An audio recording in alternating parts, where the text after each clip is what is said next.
Здравейте, казвам се Николай Върбанов, работя във фирма Суми Агро.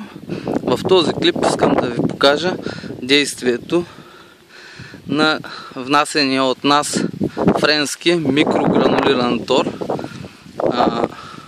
Micro PZ, който препоръчваме за внасяне в царевица. Съдържа азот, фосфор, сяра и цинк.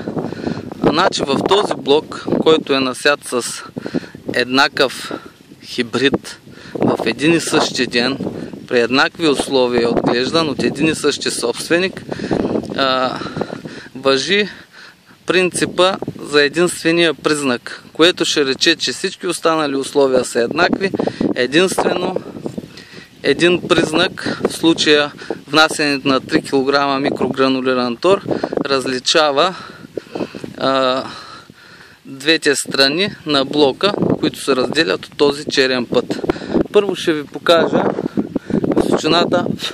височината на царевицата, която е без микрогранулиран тор, и тя в момента е висока. Блока е изравнен, хибрида е хубав, но тази царевица, както ще видите,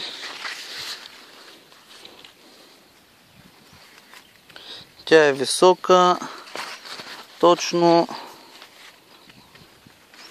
колкото където ми е колана.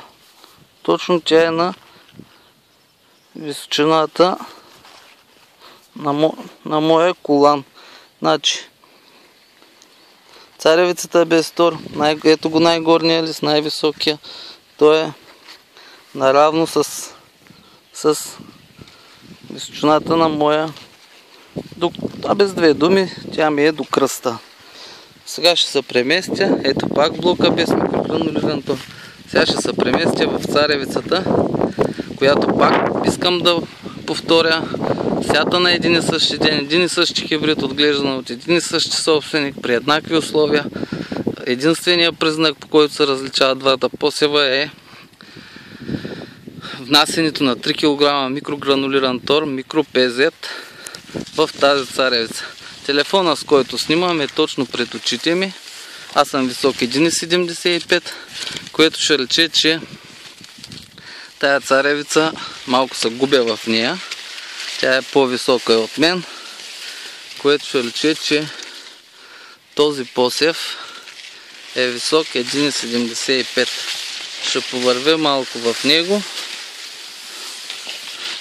Ще вдигна телефона, за да ви покажа. Тук има едно място, на което сме в началото. Агронома на фирмата каза, че тук са спирали машините, когато са сяли. Искам да ви покажа височината и състоянието на тази царевица. Блока е изключително изравнен и сравнен с продължението на блока и сравнен с височината и как изглежда другата част, в която не е внесен от микрогранулирания тор. Разликата, надявам се да се вижда на клипа, е осезаема.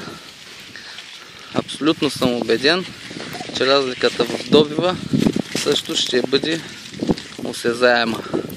Пак искам да ви покажа. Ето растенията. Значи, ето ме и мен. Всъщност моите крака. И съм застанал до царевицата, която е доста, не доста, но малко по-висока от мен. И отново ще се върна към хибрида без микрогранулиран тор. Значи, пак да кажа, че той е с височина, най-горния лист на растенията е с височина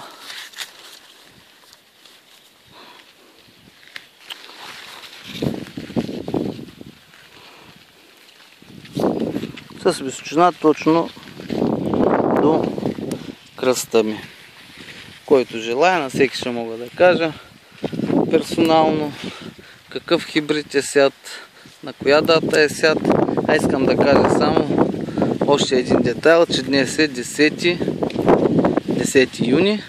На 10 юни тая царевица е висока 1,80. Аз съм 1,75.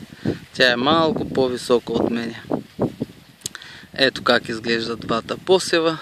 Смятам, че за тия 5 минути бяха напълно достатъчно да се убедите в действието и плюсовете на микрогранулирания тор Micro PZ. Благодаря.